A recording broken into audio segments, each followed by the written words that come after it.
ato ni kapambitan ng mga kiksunan, ang role ni Virgin Mary, mo ang kining library ba no? Ano na?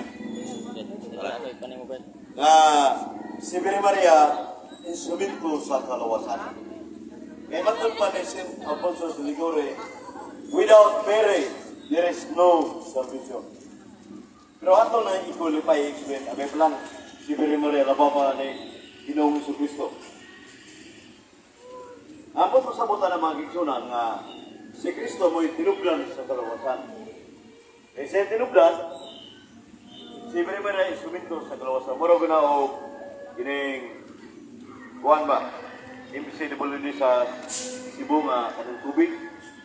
So kanang tubig di kinumabot sa proper sa Cebu City kung way tubo nga gigian sa imbisi, gigian sa tinubdan sa dam, sa filtro sa Tisa, Cebu City.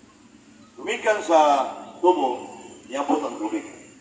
So muna nga si Virgin Maria, instrumento na siya sa itong kalawasan. Kay matod pa ni Saint Louis Mary de Bonport sa Kabalaan, Santos, nga si Virgin Maria mo'y tigtigom sa grasya. Huwag siya mo'y tigdawat o grasya, ang ihatag sa Diyos.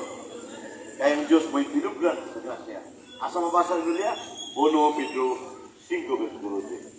Sa ito pa, mungkin sa itong kadibusyon ni Virgin Maria, principal sa Diyos. Yan, principal ka. Lagi kay mga upot nga ranggo mo. O, muli nga, mga balaan, mga tanto. Yan, Virgin Maria, birthday mo rin na Virgin Mary, pero kuhaan na manas Osias, kasi 5 nga, ang andang natawan, pwede sa ulugon. Pero, yun, compulsory napaya sa ipokulada ng Diyos. Hindi na nga, September, Domingo, holiday of Indisyon. Pero sa ubang mga tuwing pizza na kiring September, dili ni obligasyon. Natingala, bilib ko kanina sa sakay kong series was from Cebu City to Argao, ni Apit sa medyo birthday night, September 8. Isuon ni sa Congressman, isuon sa board member, Dr. Sanley, Rogelio Comunero, pero dili ni sa politiko. Gusto ni sa itaron ko sa mumulong sa City Palabra sa Matatuig. Businessman ko ni siya, Aurelio Camatero. So, ako sa interview may tumutubot ni Maria, birthday Maria. Ito babae, kasakay ng mga tulog ko mo, ikan sa Simala Lindugo. Awing na nga, ito mo sa Simala Lindugo, sao, Gabitil na may ba? Birthday ka ng tao dito. O ba? Matag parokya, matag lungkod na may Virgin Maria. Mga atong mo. Nga mo, basta na may Virgin Maria.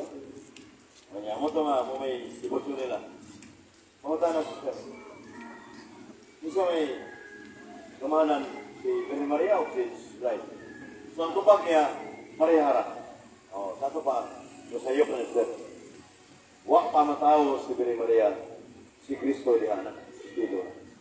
Nasa John 1:1, Living Bible, before anything existed, there was Christ with God.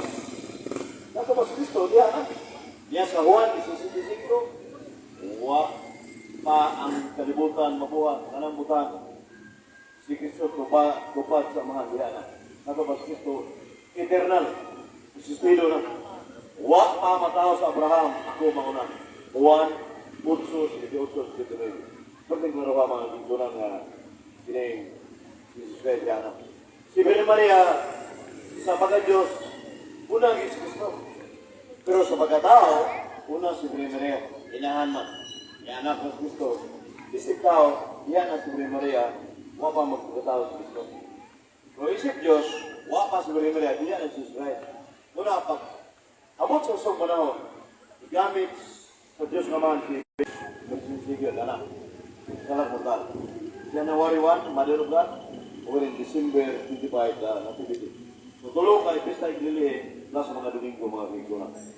Yan karon, napong double mo ron kay akanan Domingo mo yung tigas mo. September eh. So ang kumong tuyo ni mga picture na balik-balik sa subang doon na tayo. Mora na. Isip kung sa pagka mag-rosary ka, tibok, lumihi, mag-picture ka, at sumil ka balik-balik. Pero ikaw man, nayabag ka, Huwag kay kusaban.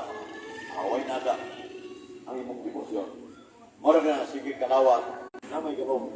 Namay hatag isos lagot pa rin niya. Huwag anda mga kapilya. Mora. Brad Harold.